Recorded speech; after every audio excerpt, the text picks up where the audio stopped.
Já, það hefur ekki farið fram hjá ykkur að það mikið rifist það sem að ríkisstjórnin kallar leiðréttingu veiðigjalda. Eitt af því sem tekist á er hvort gjöldin séu skattur eða við maður kalla þau eitthvað annað. Það er svona retorist skilgreiningarvald, það er verið að berjast það þessa dagana. Gísli Tryggvason, lögmaður, hann ætlar að hjálpa okkur að finna út úr því hvort það við hæfi að kalla veiðigjöld skatt eða afnotagjald og hvaða máli skiptir, hvaða hugtök eða hvaða skilgreiningu við notum yfir svona hugtök. Vertu velkomin, Gísli. Takk. Sko, áður en lengra haldið þá segir nú í drögum að frumvarpinu að það segir orðrétt ágreiningslaust er að veiðigjald er skattur. Í skilningi 40. og 77. greinar stjórnarskrárinnar bla bla bla. En eigi að síður þá eru jafnvel talsmenn ríkisstjórnarinnar sem taka debatt á internetinu það að þetta sé ekki skattur. Geturðu sagt okkur hvað er deilt? Já, best ég byrja á því að segja að nú er ég tiltölulega nýgiftur maður og giftur inn í sjávarútvegs fjölskyldu og mér finnst rétt að það komi fram vegna þess að þegar ég var í stjórnlagaráði fyrir 12-13 árum síðan þá var ég eins og mjög margir aðrir fylgjandi því að setja í stjórnarskrá ákvæði réttlátt endurgjald fyrir þessa auðlind þjóðarinnar og ég hef ekki breytt minni skoðun en bara svo maður hafi allt upp á borðum. Má ég segja áður þú heldur áfram að þetta finnst mér til mikillar fyrirmyndar að þú skulir halda þessu til haga, þessi fyrirværi. Já, takk og þetta mættu fleiri gera, fyrst þú nefnir þetta, það er til dæmis einn af þeim dómum sem að ég nefni hérna á eftir að þar er gamall lærifæði minn Viðar Már Matthíasson sem að dæmir og mér finnst ekki hann vera hæfur til þess að dæma í máli þegar kemur í ljós eitthvað sem ég vissi ekki fyrir löngu síðan að hann væri bróðir eins mesta útgerðar, risa landsins, Guðbergar Matthíasson. Það er nefnilega það. Já. En hvað það, að efni málsins, í þessu tilviki held ég að svari sé það sem að mér leiðist nú yfirleitt að heyra. Svarið er já og nei.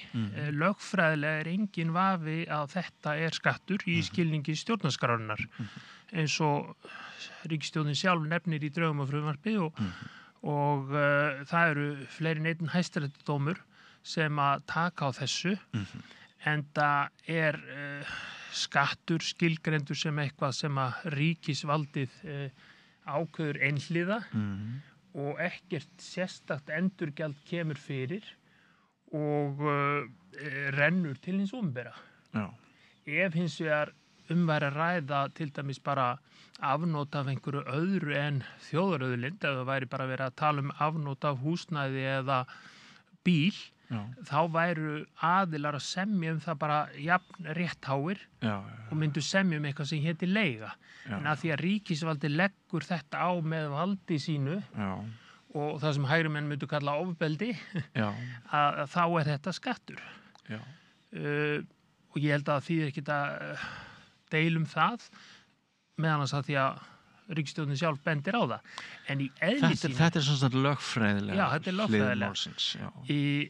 Hins vegar, ef menn horfa á þetta pólitískt eða hagfræðilega, þá finnst mér, þó ég sé ekkert góður í hagfræði, þá finnst mér nokkuð augljóst að þegar er að ræða endurgjald fyrir afnot af óumdeildri þjóðareign, þá er þetta í eðli sínu afnotagjald. Þannig að mér finnst ekkert að því að kalla þetta frumvarp eða lög veiðigjald. Til þess að afmarka þetta þá frá öðrum sköttum sem eru skattar á tekjur mínar eða virðisaukaskattur á innkaup mín, það er ekki í neinu skilningi afnotagjald.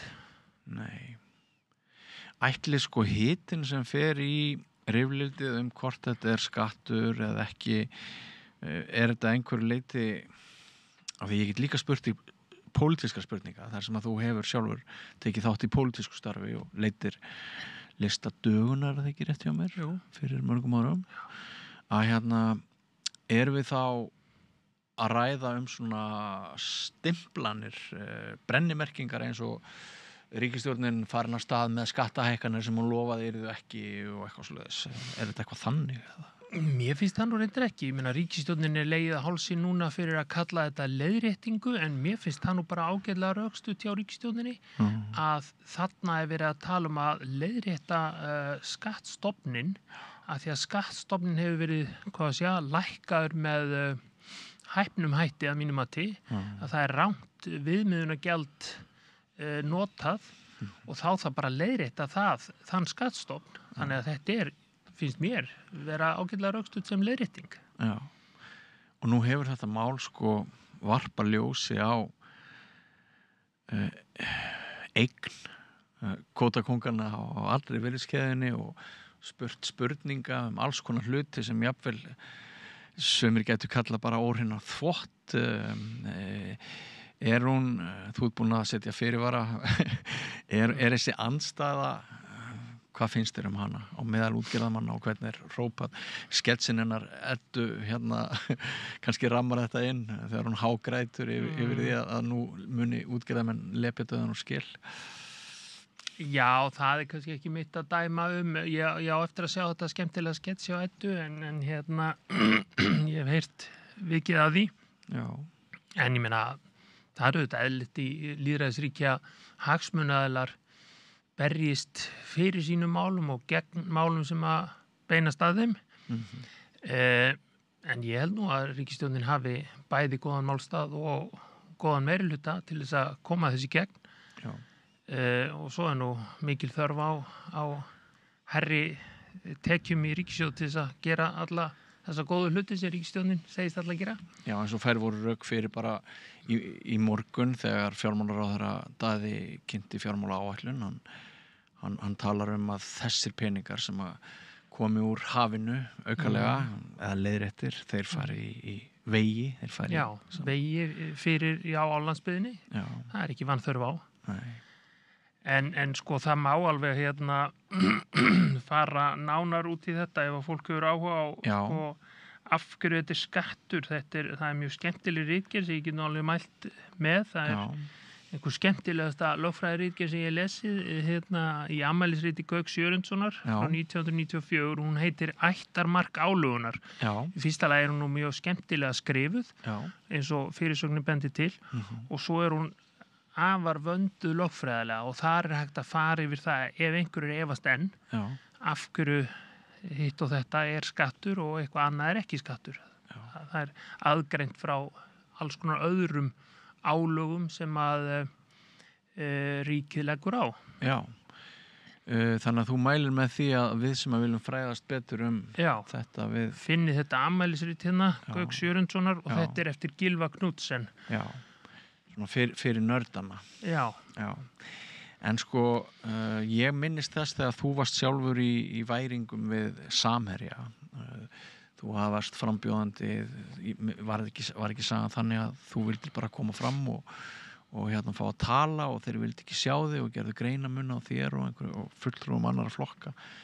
Jú, það var eitthvað svoleiðis. Ég var oddviti dögunar í þingkosningunum 2013 í Norður-Austurkjördæmi og ég held að það sé rétt munað þegar. Ég var nú eitthvað farin að ryðga í þessu að ég vildi koma á fund hjá Samherja og tala við annarkvort stjórnendur eða starfsmenn og það var eitthvað afturkallað. Já.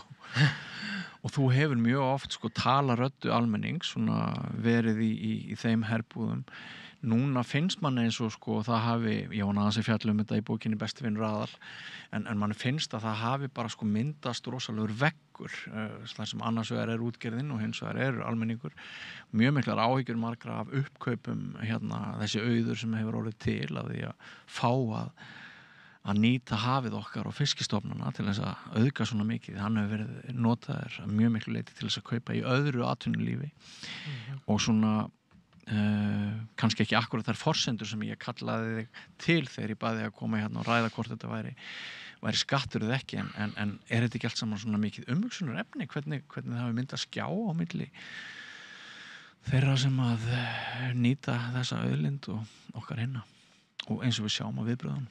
Jú, ég hefði nú haldið, sko, mér minnir að ég hefði nefnt það þegar ég var annarkvort í þessari baráttu fyrir dögun eða í stjórnlagaráði að ég hefði talið að skynsamir stjórnendur sjávarútvegsfyrirtækja ætti að vera löngu búnir að ná sáttum við stjórnvöld og þjóðina eðlilegt endurgjald Já.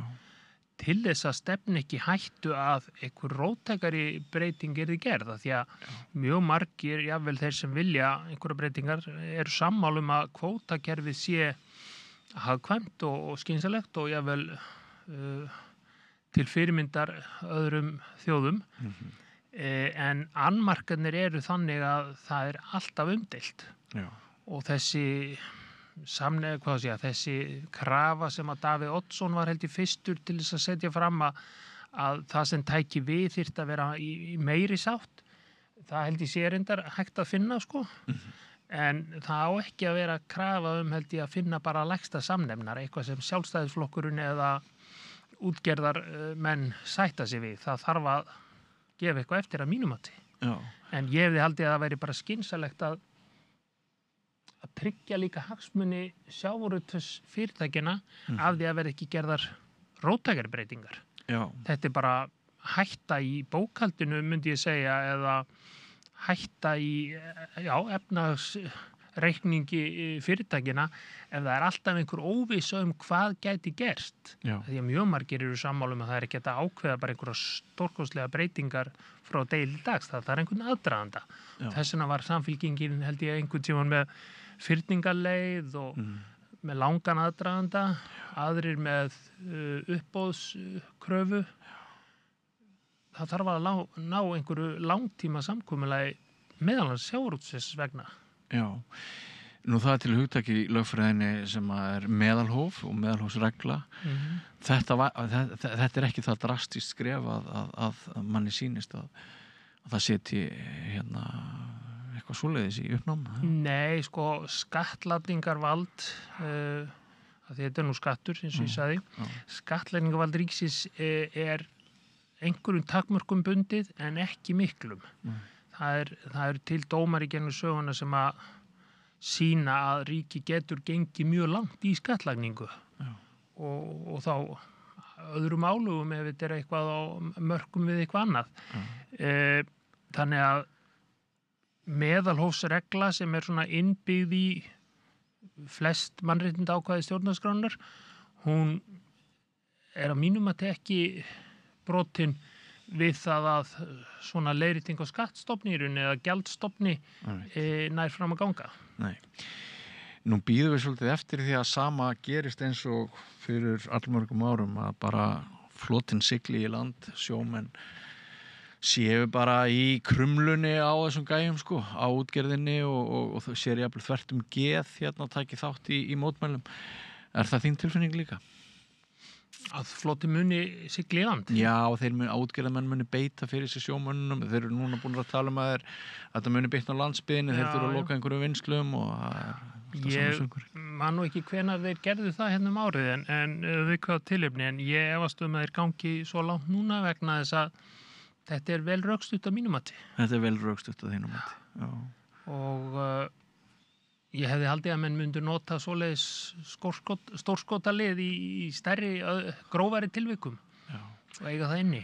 Ég held líka að Þórir Snær Júlíusson hafi síðast bara í gær hér við Rauðaborðið í þætti bræðrana Gunnar Smára og Sme bent á að eftir breytinguna verður svona hagnaður í greininni ef allt eðlilegt miðað við síðustu ár miklu meiri heldur en í flestum öðrum greinum. Já, hann náttúrulega mjög mikill en auðvitað veit maður aldrei og auðvitað þarf útgerðin að taka áhættu og svona. Nú var loðnu brestur, ekki í fyrsta skipti, var annað ári í röð, minni mig, já.